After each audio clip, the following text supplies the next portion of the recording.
গুরুত্বপূর্ণ প্রতিষ্ঠানের দুজন সাবেক প্রধানকে নিয়ে যা আলোচনা চলছে, সেটা সোশ্যাল মিডিয়া বলেন, আমাদের বিভিন্ন আলোচনার ক্ষেত্রগুলো বলেন বা গণমাধ্যম বলেন, সেখান থেকেই যে প্রশ্নটা শুরু করতে চাই যে ধরেন তাদের বিরুদ্ধে এখন যে অভিযোগগুলো উঠছে সেটা হচ্ছে যে তারা পদে থাকাকালীন সময়ে ক্ষমতার অপব্যবহার করেছেন, কেউ সম্পদ অর্জন করেছেন, আত্মীয় স্বজনদেরকে অনৈতিক সুবিধা দিয়েছেন, এমনকি বলা হচ্ছে যে রাষ্ট্রীয় গুরুত্বপূর্ণ কিছু কিছু প্রতিষ্ঠানকেও দুর্বল করেছেন।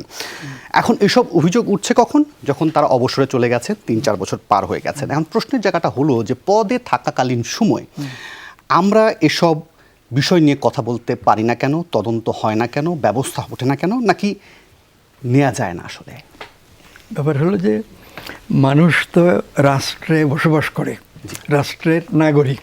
বাংলাদেশের ক্ষেত্রে বাংলাদেশই আমাদের রাষ্ট্র, এবং রাষ্ট্রের যারা অধিবাসী তাদের মধ্যে একটা ঐক্যবোধ থাকা দরকার যে আমাদের সকলের উন্নতি হবে, আমরা ঐক্যবদ্ধ হয়ে চেষ্টা করলে।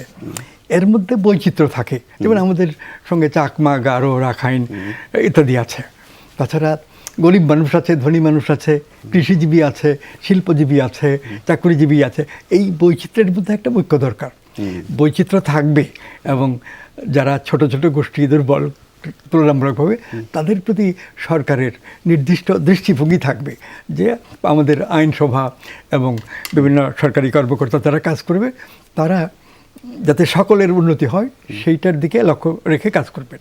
এখন সকলের উন্নতি বলতে সবার সমপরিমাণ উন্নতি হবে এটা সম্ভব না, কারণ প্রকৃতি মানুষকে এমনভাবে তৈরি করেছে যে এর মধ্যে বৈচিত্র্যের অভাব নাই, এবং এই বৈচিত্র্য মানুষ মুছে দিতে পারবে না।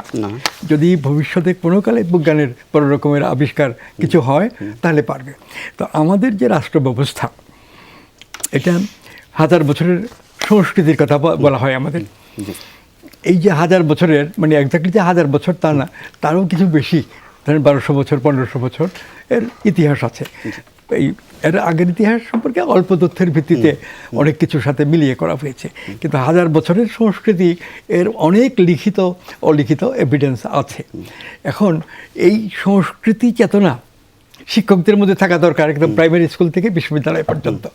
এই সাংস্কৃতিক চেতনা অ্যাডমিনিস্ট্রেশনে অন্তত যারা মানে উপজেলা নির্বাহী থেকে প্রধান সচিব পর্যন্ত, তো এই লেভেলে তো সেই রকম দৃষ্টিভঙ্গি চিন্তা চেতনায় খুব কম লোকের দেখা যায়। এবং যারা সরকারি মানে দলের অথবা অন্য কোনো দলের পক্ষ থেকে কথা বলা হয়, তারাই তো মিডিয়াতে জায়গা পায়। তাদের বাইরে অবস্থান সম্পন্ন ব্যক্তি না হলে তাদের মতামত প্রকাশ পায় না। এটা একটা বড় কারণ। ইংরেজ শাসনামলের পাঠ্যপুস্তক দেখলে 1947 সনে মানে ইংরেজরা ক্ষমতা হস্তান্তর করে গেছে, এর পূর্ববর্তী 20 বছরের পাঠ্যপুস্তক সিলেবাস কারিকুলাম দেখতে দেখা যাবে ওইটার মধ্যেও সরকার না চাইলেও পাঠ্যপুস্তকগুলো এমনভাবে তৈরি করা হয়েছে যে ছাত্রদের মধ্যে একটা মরাল সেন্স ডেভেলপ করছে। অর্থবিত্ত অনেক কিছু দরকার, কিন্তু সেই সঙ্গে একটা নৈতিক চেতনা, অন্যায় না করে ন্যায়ের দিকে থাকা। ওকে, তার মানে আপনি কি মনে করেন যে এই যে গুরুত্বপূর্ণ পদে যে ব্যক্তিদের কথা বলছিলাম তারা নৈতিক বলে বলিয়ান ছিলেন না? অবশ্যই ছিলেন না। আমাদের এখানে 1972 সাল থেকে দুর্নীতি দুর্নীতি দুর্নীতি কেবল এই কথা বলা হয়েছে এবং পত্রপত্রিকায় ক্রমাগত লেখা হয়েছে।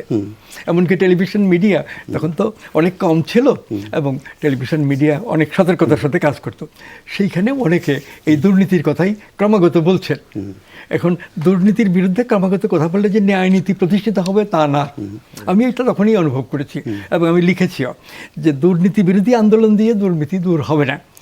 দুর্নীতি দূর করতে হলে এর চাইতে ভালো আইন কানুন বিধিবিধান দরকার। পার্লামেন্টের মেম্বার যারা হন তাদের প্রধান কর্তব্য রাষ্ট্রের আইন কানুন যা আছে সেইগুলো পরীক্ষা নিরীক্ষা করে দেখা যে কোথাও কোথাও পরিবর্তন দরকার কিনা। কিন্তু স্যার যেটা আছে সেটাও তো প্রয়োগেরও দরকার। হ্যাঁ, দরকার। ওই সংস্কার করা, উন্নত করা, একদম উল্টে পাল্টে দেওয়ার কথা আমরা বলছি না। অল্প অল্প করে মানে ভুল পথ থেকে শুদ্ধ পথে যাত্রা। জি, রাতারাতি কিছু করে ফেলেছেন।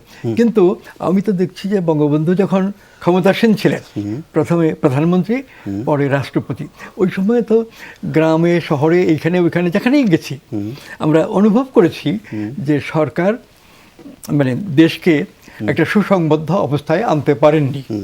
সারা দেশ জুড়ে দেখি বিপুল অধিকাংশ লোক সরকার বিরোধী, আওয়ামী লীগ বিরোধী, বঙ্গবন্ধু বিরোধী।